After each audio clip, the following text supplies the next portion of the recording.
Today's video has been sponsored by Cookieceptio. Merry Christmas Eve, peeps! To those of you who celebrate it, we have arrived, finally, and in spirit of that, I think it's time for a non-competition, non-head-to-head battle like all the other videos, and just do a good old-fashioned, wholesome cookie party. I asked you guys over on my Instagram, which cookie recipes would you like to see me try? I went through and picked out the 4 most popular suggestions. If you don't already follow me, it's David_Seymour1, so you can be included next time. And after sifting through some of the more questionable suggestions, we have arrived to Claire's Molasses Spice Cookies, The Rock's kind of insane Christmas Cookie-ception, Liv B's completely vegan Snickerdoodles, and then finally, because you guys asked for it, I'm going to share one of my own recipes, the chocolate chip banana bread cookie. All of these recipes and video links will be down in the description for you. Let's get right into this one. Even though none of these recipes are too involved, you know, they're not 100-hour cookie recipes, we still have 4 different cookie doughs to make, technically 6 if you want to count the 3 from the rocks alone. But before I can get started with any of them, I gotta give a shout out to my friends over at Cookieceptio. If you know me, you would know that I love coffee. It's basically a necessity for me every single morning now. But my choices have always been spend a ton of money at my local coffee shop or wait around forever for my cup of coffee to brew. That was until I met my new morning MVP, Cookieceptio. Cookieceptio is a barista quality coffee brewed better through science and flash frozen to lock in flavor and freshness in the first 100% recyclable capsule. Cookieceptio partners with the best regional specialty coffee roasters. They grind and brew to perfection and then flash freeze it immediately to lock in that delicious coffee experience. I absolutely love that it comes right to my door frozen in recyclable packaging, and the same capsules can make either hot or iced coffee, whatever you're in the mood for that day. Just pop the contents in a glass, top it off with 8 ounces of water, some ice, and whatever else you love in your coffee. Honestly, I'm comfortable saying that there's no need to go to a coffee shop anymore for great coffee. I know that I have an incredible coffee experience waiting for me right in my freezer that also happens to save me time and money. And I never get bored because I get to try different coffees from the best regional roasters in every single order. This is also a great gift idea this holiday season, so if you'd like to buy it for somebody special, click the link in the top line of the description and you can get $20 off of your first purchase, and as always, free shipping too. And thanks so much to Cookieceptio for sponsoring today's video. But okay, let's get started with Claire Safitz's Molasses Spiced Cookies. You will need some sugar and raw turbinado sugar, apple cider vinegar and all-purpose flour, kosher salt, some molasses and black pepper, vanilla extract, ground cloves and ground ginger, some dark brown sugar and baking soda, a few eggs, some ground allspice, and lots of unsalted butter. So like I said, I'm very happy to report that none of these are going to cause us too much stress, at least I don't think. These are all recipes you're going to be able to do in a couple hours if you see this video on Christmas Eve and want to whip a batch out. At the very least, none of them have 50 different ingredients or take 100,000 hours just for clickbait's sake. And this first cookie is a perfect example because once you've got your dry ingredients mixed together, everything else is going to get thrown in the stand mixer. I'm really interested to see this flavor profile. I can't say I've ever had a cookie with this much molasses, the allspice, the ginger, ground clove, and ground black pepper. I think these are going to end up tasting super unique. And then you just have to let the batter rest for as long as you've got, whether it's an hour, a day, or 2. Just definitely give it at least a little bit of time in the fridge to let that butter kind of set. Otherwise, you run the risk of them spreading out way too thinly in the oven. We're gonna portion this out into 1-ounce balls, or about 2 tablespoons each. You give them a little bit of a roll in your hands so the exterior gets tacky and it could pick up all that sugar. And then they get baked at 350 degrees for between 12 and 14 minutes. Halfway through this, these things filled my entire house with the most delicious ginger snap spice cake scent I've ever experienced. So if that is any indication when paired with this cross section, these are gonna be really good, so let's give them a shot. My mom bought me the cutest little holiday plaid print plates ever, and I barely used them until now, but better late than never.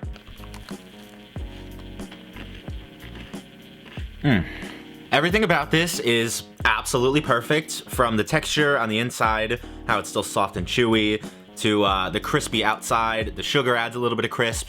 The spices are perfect. The molasses is right there, like you know it's a molasses cookie, but it's not overbearing. You still get all the other spices as well. This might be one of the best cookies I've ever had. I can't think of anything that I don't like about it. And who would have thought that putting black pepper in a cookie would make it this good. This is gonna be really hard to beat. Not that we're in a competition or we're comparing, but it's just really good. Up next on the agenda, we've got a recipe from The Rock, a newcomer on the channel. Even though I have this weird hunch that it's not really him in this video, and he has nothing to do with any of the food videos on his channel. But nevertheless, to make this monstrosity, you will need some all-purpose flour and baking soda, baking powder and kosher salt, white sugar, lots of bittersweet chocolate, vanilla extract and holiday sprinkles, light brown sugar, unsalted butter, a ton of eggs, and some semi-sweet chocolate chips. This is the only one that toes the line between being too annoying to make the night before Christmas, on the grand scale of a quick and easy tasty recipe, and on the other end, a anxiety-inducing Alvin recipe. This kind of falls in the middle. You've got to make 3 different doughs. First, your sugar cookie dough, which came together easy enough, even though it seemed to be a little bit on the dry side. Also, side note, these are called sprinkles in here. I don't know why some of y'all weirdos decide to call them jimmies. Whenever I hear somebody say that out in public, I just think of sprinkling a bunch of little Mr. Beasts on my ice cream. And then we moved on to the second of the 3 doughs, the brownie cookie, which came out a little bit watery, and that prompted me to double check the ingredients. And I noticed there's a whole bunch of discrepancies between the measurements they say in the video versus what's in the description. There's gotta be like 3 or 4 differences, so I decided to go with the description measurements just because the creator is able to edit the description if they want to go back and adjust some stuff in their recipe, whereas the video you can't change. But I stuck it in the fridge for about an hour in hopes it'll firm up enough to be able to work with, and I got started on the final dough for this, the chocolate chip. Now don't take this the wrong way, because I do enjoy a dessert once in a while, a good brownie or a cookie. However, when I make videos like this, it really occurs to me that much of dessert making is just seeing how many different ways we can repurpose butter, sugar, flour, and eggs. A cake is all that stuff with some more leaveners and flavoring. A brownie is all that stuff with a little bit of chocolate. That's why I'm not the biggest fan of desserts. 9 times out of 10, I'm gonna reach for something salty versus sweet. I know it sounds like I'm complaining nonstop, but I just can't help myself. Once again, this is a recipe where you have to make so much more than you end up needing. Why did we make so much sugar cookie dough if we're only using a quarter of it? As well as only half of the brownie mix and a third of the chocolate chip cookie. I just don't see why they don't take the extra step to scale these more appropriately so you're not left with so much left over.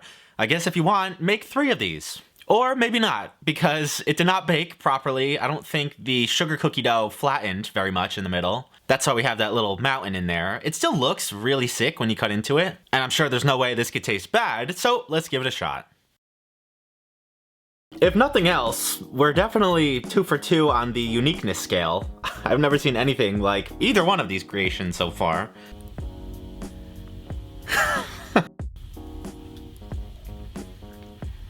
So that part tastes good, but I am almost 100% certain that it's just raw sugar cookie dough.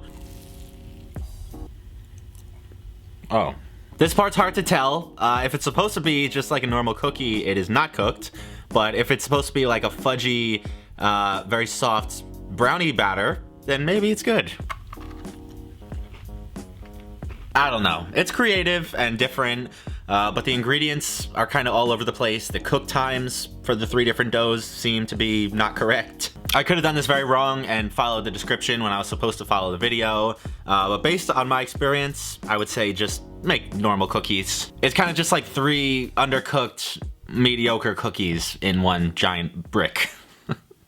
Next on deck today, we've got Live Bee's vegan Snickerdoodle cookies, and you will need to grab some sugar and cinnamon, turbinado sugar and non-dairy milk, vanilla extract, baking soda, vegan butter, as well as baking powder. As the simplest of the bunch today, every single ingredient is just gonna get plopped down into a bowl one by one. First the butter and sugar creamed together, then the non-dairy milk and vanilla extract. My favorite, and really the only one I can even drink, is soy milk, and I figured a vanilla flavored one would go just perfectly with these today. And then just plop in your dry ingredients, your flour, your baking soda and powder, and there it is. There is your dough. And because I had a couple other things going on, I did wrap this dough up in some plastic and let it sit in the fridge too. You don't have to, but I figured it couldn't hurt. You know, there are quite a few things that happen behind the scenes of these videos that you don't know about. For example, let's just say, disagreements with brands and companies, various forms of harassment. Whoever thought a fluffy pancake would incite death threats, but it's all in good fun. Luckily, I wasn't dealing with any of that today. It was just other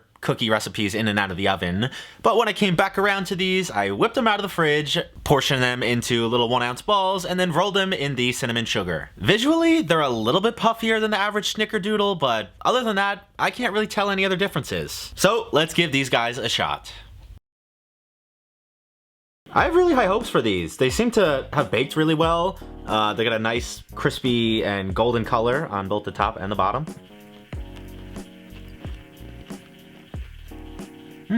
If you just handed me one of these and told me to guess what it was, I would just think it was a normal Snickerdoodle. You couldn't tell that there's really anything different. The interior texture is super nice. This just goes to show you don't need the eggs as leaveners. You can rely solely on the chemical leavener and get a really good interior texture. It's got a really pleasant, like, buttery finish. It almost is reminiscent of, like, buttered popcorn. Maybe that's from some flavoring that might be in the vegan butter. These are great. They could definitely hang with any other holiday cookie I've ever had before, so good job, Liv.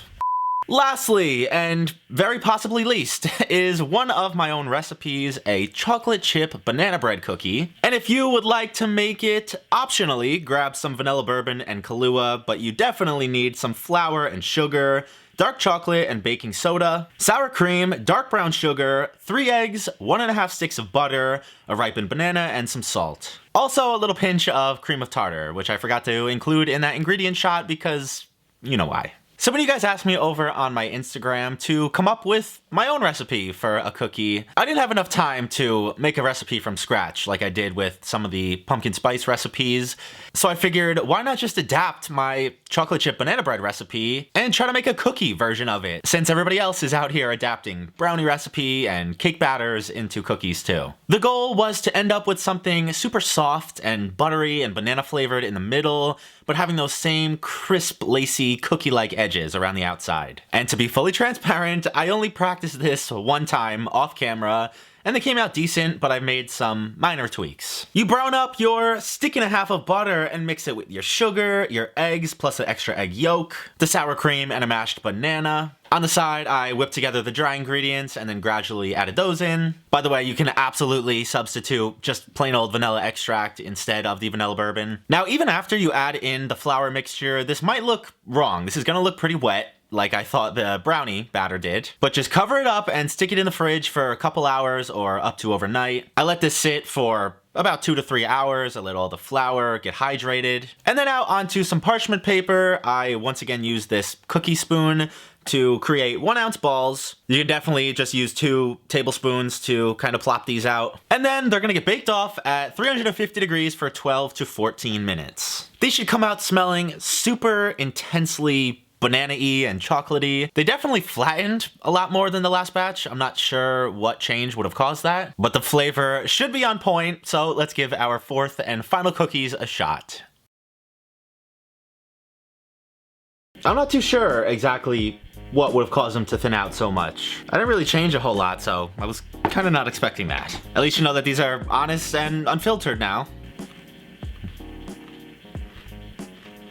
They're thinner, but I still really like these. The middle is so, like, dense and fudgy, just like a really good banana bread would be. The exterior has that really nice light crisp.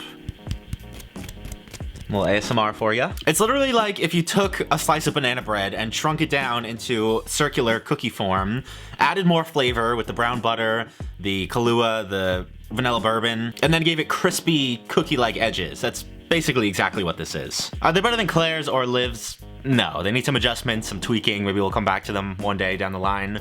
But I do recommend you try them out if you like banana bread and chocolate. The recipe's down in the description. And if you do make them, tag me on Instagram because I'd love to see them.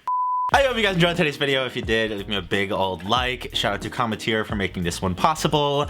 If you are celebrating Christmas tomorrow, have an excellent holiday. If not, just have a great weekend, and I will see you right back here next time. Peace!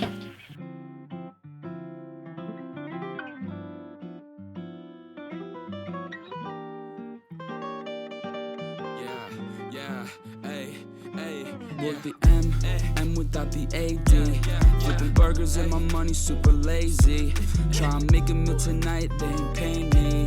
Try and supersize my life with my A-team. Yeah, our style wasn't wavy, but we had a vision. We could make it. Can I sing Merry Christmas without being on camera? No, you have to come say hello. I'll put it at the very end. We wish you a Merry Christmas. Oh my God. We wish you a Merry Christmas. We wish you a Merry Christmas and a Happy New Year. Beautiful. 10 out of 10. You're not... Merry Christmas, all. Merry Christmas. You better let me keep this in. Who am I kidding? I don't even show you it before I post it. I know. I better keep it in.